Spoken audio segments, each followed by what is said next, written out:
Systematic progression, समांतर श्रेणी।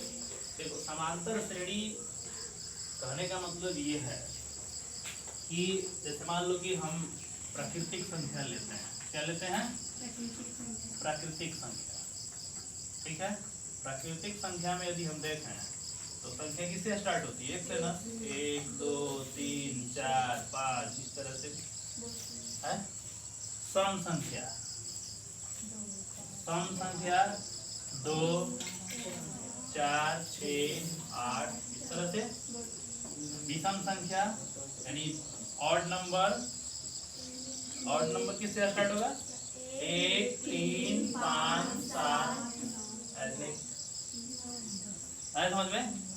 चलो इसी तरह से यदि हम 2 का गुणज लिखें, 2 का गुणज छोड़ते हैं, 4 का गुणज लिखते हैं। 4 का गुणज, गुणज कहने का मतलब क्या होता है?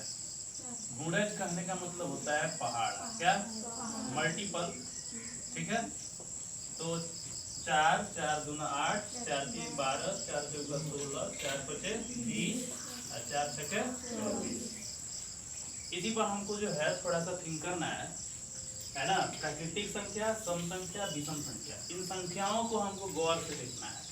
ये क्या है? 1 2 3 4, ये क्या है? 2 4 8 1 3 5 7 4 8 12 16 20 और 24। आया समझ में?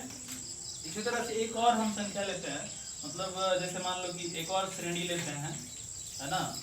एक और सीरीज ले लेते हैं, इसको हम बोलते हैं प्राकृतिक संख्याओं की श्रेणी, सम संख्या की श्रेणी, विषम संख्या की श्रेणी, है ना। इस तरह से इसको बोला जाता है।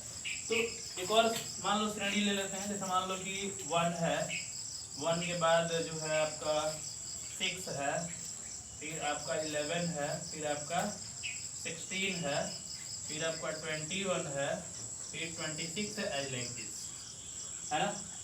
और भी कुछ नंबर ले लेते हैं, जैसे कि हम लेते हैं जैसे 0, है ना, 0 4 इस तरह से, 8 इस तरह से, 12 लाइक दिस, या ऐसे ले लें -1 -2 -3 -4 -6 दैट है समझ में। 0 1 2 3 4, इधर से -1 -2 -3 और -4, है ना। ये कुछ संख्याओं का हम क्रम ले रहे हैं, है समझ में। कुछ संख्याओं का एक श्रृंखला जो है यहाँ पर लिया गया है, आप देख सकते हैं। प्राकृतिक संख्या, सम संख्या, विषम संख्या, 4 का गुणज, इस तरह से श्रेणी कुछ ऐसा लिया गया है ना। इसमें हमको कुछ पॉइंट ऑब्जर्व करना है, कुछ पॉइंट ऑब्जर्व करना है। पॉइंट कौन से ऑब्जर्व करना है? जैसे मान लीजिए कि कुछ विद्यार्थी हैं, है ना। जैसे पहला विद्यार्थी को हमने दिया 10 रुपये, दूसरे विद्यार्थी को दिया 20 रुपये, तीसरे विद्यार्थी को दिया 30 रुपये, चौथे विद्यार्थी को दिया 40 रुपये, पांचवें विद्यार्थी को दिया 50 रुपये, है ना। मतलब 1 से लेकर के 10 तक के विद्यार्थी हैं, और उसको हम क्या कर रहे हैं? पहले को 10, दूसरे को 20, यानी हम पैसा जो है किस में दे रहे हैं? 10 के गुणज में दे रहे हैं, 10 के गुणज में दे रहे हैं। तो पहला दूसरे से क्या कंपेयर करेगा? पहला जो व्यक्ति होगा वो दूसरे व्यक्ति से क्या कंपेयर करेगा? पहला कहेगा कि हमसे 10 रुपया तुमको ज्यादा मिला है, फिर दूसरा तीसरे से क्या कंपेयर करेगा? हमको तुमसे 10 रुपया ज्यादा मिला है, फिर तीसरा चौथे से क्या कंपेयर करेगा? हमको 10 रुपया तुमसे ज्यादा मिला है। सबको क्या करा है? 10 रुपया ज्यादा मिला है समझ में। यानी 1 से लेकर 10 विद्यार्थियों के बीच यदि देखा जाए तो क्रमागत 2 विद्यार्थियों के बीच का जो रुपए का जो डिफरेंस है वो कितना है? 10 रुपए है समझ में। ठीक वैसे ही आप इन संख्याओं के बारे में सोचिए, तो आपको पता चलेगा कि उसी तरह से प्राकृतिक संख्या, सम संख्या, विषम संख्या, ये आपका गुणज और ये आपका जो सीरीज दिख रहा है, इन सब के बीच वैसे ही पहले दूसरे के बीच, दूसरे तीसरे के बीच बराबर अंतर है ना, बराबर अंतर है। यहाँ देख सकते हैं 1 और 2 के बीच कितने का अंतर है? 1। फिर 2 और 3 के बीच कितने का अंतर है? 1। 3 और 4 के बीच कितने का अंतर है? 1। 4 और 5 कितने के बीच अंतर है? 1। उसी तरह से दूसरे में देखिए 2 और 4 के बीच कितने का अंतर है? 2। 4 और 8 के बीच कितने का अंतर है? 2। इस तरह से 1 और 3 के बीच 2, 3 और 5 के बीच 2, 5 और 7 के बीच 2। यहाँ देख सकते हैं 4 का अंतर है कि नहीं है? कितने का अंतर है? 4 का। तो यहाँ हम क्या देख रहे हैं? एक ऐसी श्रेणी क्रम हम यहाँ पे देख रहे हैं, है ना। ऐसा क्रम देख रहे हैं कि जिसमें मतलब दो कंटिन्यूअस जो नंबर है ना, कंटिन्यूअस नंबर है ना, दो कंटिन्यूअस नंबर है पहला दूसरा, उसका डिफरेंस अगले दो कंटिन्यूअस नंबर के अंतर के क्या है, बराबर है। ये चीज हम देख रहे हैं ना कि हर जगह कितने कितने का अंतर है, 4-4 का, 2-2 का, 2-2 का, 1-1 का। इस तरह से यहाँ आप देखिए कितने का अंतर आएगा, 5-5 का। आप गौर से देख लीजिए 5-5 का अंतर आएगा ना। यहाँ पे 21-5-16, 16-5-21, 11-5-16, 6-5-11, कितने का अंतर है, 5-5 का। तो कहने का मतलब ये है कि ऐसी संख्याओं की श्रेणी है ना, ऐसी संख्याओं की श्रेणी जिसमें पहला या कोई भी नंबर जो है अपने अगले नंबर से है ना समान दूरी पर स्थित है, समान दूरी पर स्थित है, समझ में, समान दूरी पर स्थित है। यानी दो क्रमागत संख्याओं के बीच का अंतर जो है हर जगह क्या होना चाहिए, बराबर होना चाहिए। आया समझ में। इस तरह का यदि हमको संख्या दिखे तो हम कहेंगे वह किस श्रेणी में है, समांतर श्रेणी में है। किस श्रेणी में है, समांतर श्रेणी। आया समझ में। उसी तरह से यहाँ आप गौर करें तो पता चलेगा कितने का अंतर है, 4 का। यहाँ पता चले, देखिए ध्यान से, कितने का अंतर है, 4 का। यहाँ यदि आपको पता करना हो कि यहाँ कितने का अंतर है तो क्या कहिएगा, -1 का अंतर है। कितने का अंतर है, -1 का अंतर है। यहाँ भी कितने का अंतर है, -1 का, -1 का, -1 का। यहाँ कितने का अंतर है, यहाँ यदि आप बताइए तो आप ध्यान से देखेंगे 1-1 का अंतर है, 1-1 का अंतर है ना। तो यहाँ भी कितने का अंतर होगा, 9-1, 1-1 का ही अंतर होगा। -4 में आप 1 जोड़िएगा तभी ना -3 मिलेगा। यानी सब में 1-1 जोड़ा गया है ना। तो जो है कितना इस तरह का हमको सीरीज मिला हुआ है। इस तरह का जो आपको क्रम मिलेगा उसी को कहते हैं क्या, कि जो क्रम है वो किस क्रम में है, समांतर क्रम में, समांतर श्रेणी में है। तो समांतर श्रेणी कहने का मतलब कि जैसे मान लीजिए कि एक संख्या लेते हैं 5 लेते हैं और एक श्रेणी इसी तरह का हमको बनाना है। और हमको ये जानना है कि जो है हर अगला संख्या जो है, हर अगला संख्या कितना होना चाहिए, हर अगला संख्या पहले संख्या से मतलब 3 का ही अंतर होना चाहिए या 3 अधिक होना चाहिए। जैसे मान लो कि 5 है तो अगला संख्या क्या बनेगा, 8। अगला संख्या क्या बनेगा, 11। अगला क्या बनेगा, बोलो 14। अगला क्या बनेगा, 17। अगला बोलो 20। अगला 23। अगला 26। तो क्या देख रहे हैं यहाँ पे, यहाँ पे हर मतलब दो संख्याओं के बीच का जो डिफरेंस है हर जगह क्या है, समान है। समान है ना, है? तो कहेंगे कि ये भी किसमें है, समांतर श्रेणी में। किसमें है, समांतर श्रेणी। आया समझ में, समांतर श्रेणी। इसको शॉर्टकट अरिथमेटिक प्रोग्रेशन होता है तो एपी के नाम से उसको जानते हैं। तो समांतर श्रेणी न कह के कहेंगे कि यह किसमें है, एपी में है। किसमें है, एपी में है। ये सब जितनी भी संख्या हम देख रहे हैं ये सब किसमें है, एपी में। तो सबसे पहले आपको पहचानना सीखना है कि आखिर समांतर श्रेणी का क्रम जो है वो कैसा होता है समझ में। समांतर श्रेणी का जो क्रम होता है वो कैसा होता है, श्रेणी क्रम कैसा होता है, तो पहचान लीजिएगा। जैसे एक और हम सीरीज आपको देते हैं, जैसे मान लीजिए कि सीरीज है आपके पास 7, 5 है ना, उसके बाद 3,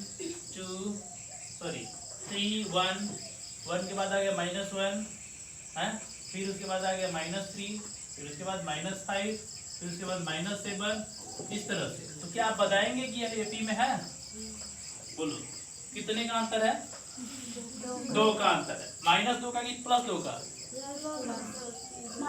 हाँ बोलो प्लस या माइनस,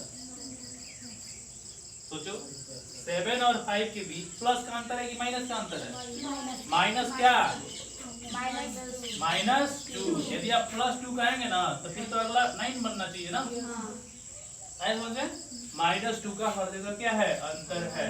3 में से 2 गया, 3 में से 2 गया, 3 में से 1 गया -2, 1 में से 2 गया -1, ऐसे समझ में।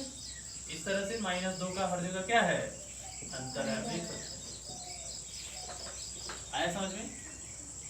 इस तरह का अंतर आपको निकालना होगा तो आप कैसे निकालेंगे, तो अगली संख्या में से पहली संख्या घटा दीजिए, हर जगह घटा दीजिए, इससे आपको पता चल जाएगा कि कितने का अंतर है।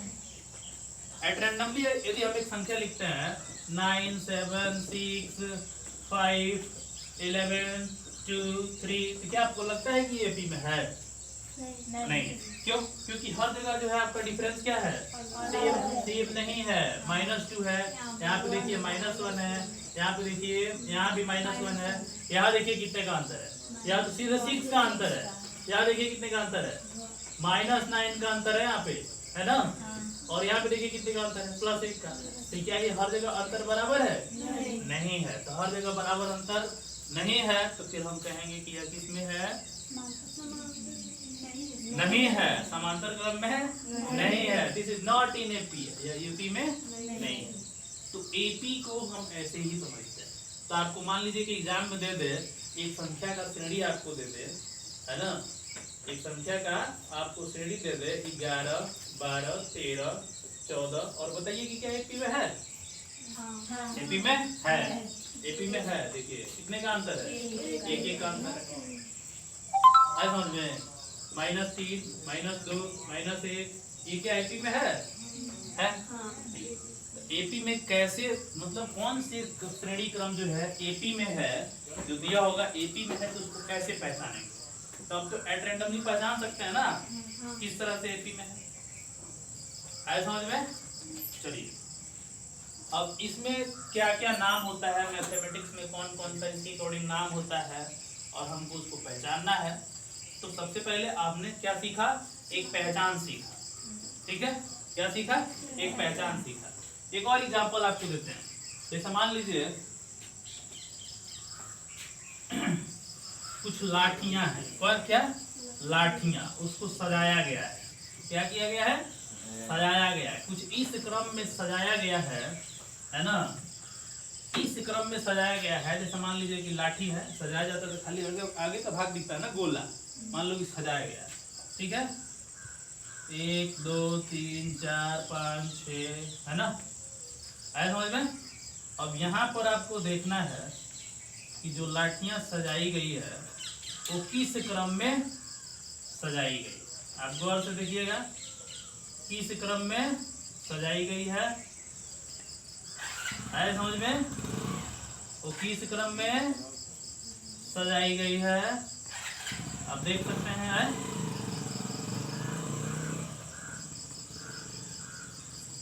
किस क्रम में सजाई गई है, आप देखिए। है ये लाठियों का क्रम है। लाठी सजाया गया, ऐसे गोल गोल लाठी है और उसको सजाया गया, नीचे पहले इतना, फिर उसके ऊपर इतना, है ना? पूछा जाए कि ये बताओ किस क्रम में सजाया गया है, तो एपी में समांतर क्रम में, समांतर श्रेणी में इसको सजाया गया है। आप देख सकते हैं पहला रो में कितनी लाठी है? 1। दूसरे रो में कितनी लाठी है? तीसरे रो में 3, चौथे में 4, पांचवे में 5, छठवें में 6, सातवें में 7, आठवें में 8। 8 है ना? 8 है। उसके बाद 9। तो इन लाठियों का क्रम किस में है? अब पूछा जाए कि इसमें कितना लाठी है, बता। है इसमें कितना लाठी है? इन सबको जोड़ देंगे, सबको जोड़ देंगे तो 9, 8 ही सबको जोड़ देंगे तो ये सब पता चल जाएगा। लेकिन मान लो बहुत सारा संख्या में दिया हो तब भी तो जोड़ेंगे, है ना? तो वो चीज हम लोग आगे सीखेंगे। आया समझ में? और एक एग्जांपल लेते हैं,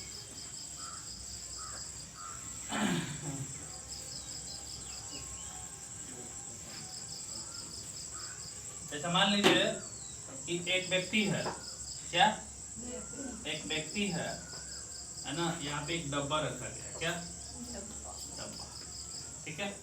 ये पॉइंट है ए, ये पॉइंट है बी, पॉइंट है सी, ये पॉइंट है डी, ये पॉइंट है ई पॉइंट हो गया ना?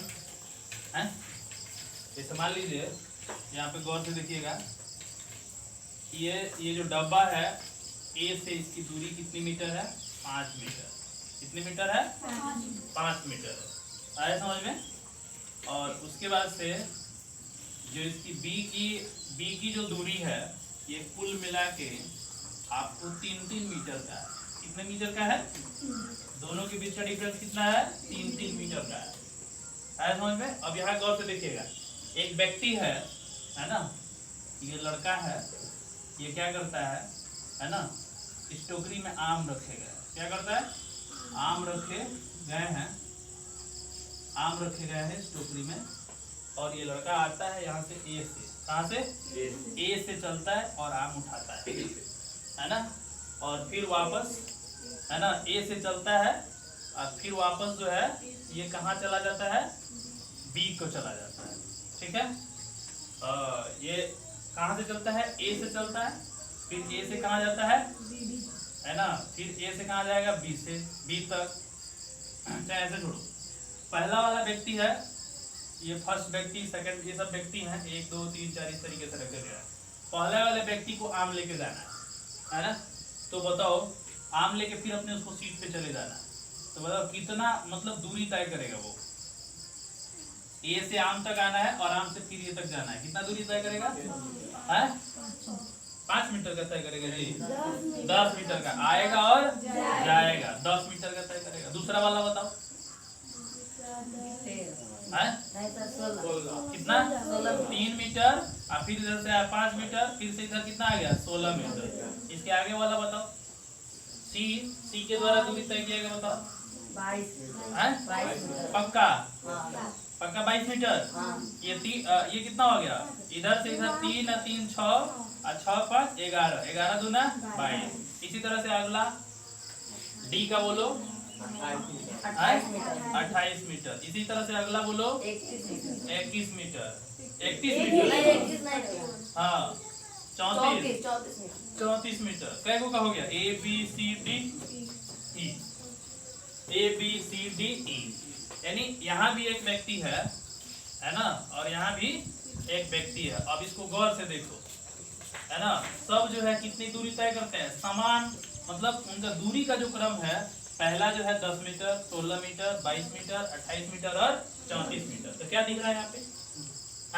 सब कोई जो है बराबर अंतर का दूरी तय कर रहा है। ए के द्वारा 10 मीटर, बी के द्वारा 16 मीटर, तीसरे के द्वारा 22 मीटर, चौथे के द्वारा 28 मीटर। तो इन दूरियों का आप क्रम देखिए ढंग से, क्या पता चलेगा आपको? कितने मीटर का अंतर है? 6 मीटर का अंतर है। इनके दूरियों का क्रम किस श्रेणी में है? एपी में है, समांतर श्रेणी में। कोई दिक्कत नहीं ना? तो श्रेणी का क्रम आप पहचान गया क्या होता है। तो सबसे पहला काम आपको यही करना है कि आप श्रेणी क्रम को कैसे पहचानेंगे। आए समझ में? कैसे पहचानेंगे? जैसे मान लीजिए कि आपको ये जो आपको दिख रहा है ना, ये जितना अंतर है, इसको हम कहते हैं दो संख्याओं के, क्या बात हो रहा है? ये जो अंतर देख रहे हैं हम, क्या है? 6 मीटर का है। 6 मीटर का है, दो संख्या के बीच का अंतर कितना है? 6 मीटर। तो इसको हम कहते हैं कि दो मतलब निकटतम संख्याओं के बीच का अंतर जितना होता है, उस अंतर को हम एक नाम देते हैं, सार्व अंतर। क्या नाम देते हैं?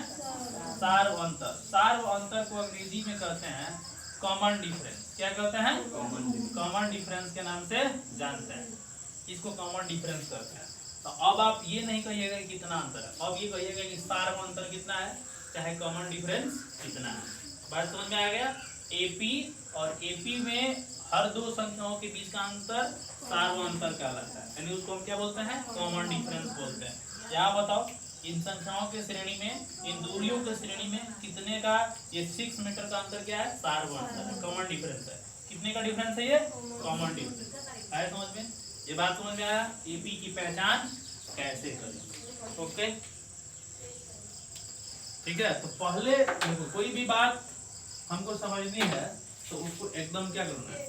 पॉइंट एकदम ऐसे निचोड़ से उठाना है, ऐसे जगह से उठाना है कि हम उस जगह को जानते हैं, है ना। जैसे मान लो कोई भी गांव का नाम जब पूछता है, कोई भी गांव का नाम जब पूछता है, तो ऐसे गांव का नाम रखता है कि हमको मालूम ही नहीं चलता है कि किस गांव का नाम रख रहा है। तो हम लोग कहते हैं थोड़ा अगल बगल के गांव का नाम बता, तो वो बोलता है चरवाहा गांव। अरे यार, वहाँ तो हमारा ममर है। ठीक ठीक ठीक ठीक, देख लिया, है ना। तो उस गांव की पहचान क्या हो जाती है? आसानी से हो जाती है। तो कहने का मतलब कि एग्जाम्पल हमको उस जगह से उठाना है ना, ताकि ये जो है चरवाहा गांव के बगल का गांव हमको याद आए समझ में। तो ये सारी चीजें, ये जितना भी हमने आपको संख्या का जो श्रेणी क्रम दिया है, ये हम पहले से जानते हैं, लेकिन ये ना हम नहीं जानते हैं कि ऐसा भी होता है, आए समझ में। लेकिन उसके अनुसार हम इस बात को समझिए कि समांतर श्रेणी क्या होता है, आए समझ में। तो समांतर श्रेणी क्या होता है, कैसे पहचानेंगे, ये क्लियर हो गया। यानी एक ऐसी संख्याओं की श्रेणी, एक ऐसी संख्याओं की श्रेणी जिसमें दो क्रमागत संख्याओं का अंतर हर जगह क्या हो, बराबर, हर जगह बराबर। आया समझ में? ऐसी श्रेणी क्या कहलाती है, समांतर श्रेणी कहलाती है। अब हम लोग इसके बाद सीखेंगे कि समांतर श्रेणी को बनाते कैसे। ओके।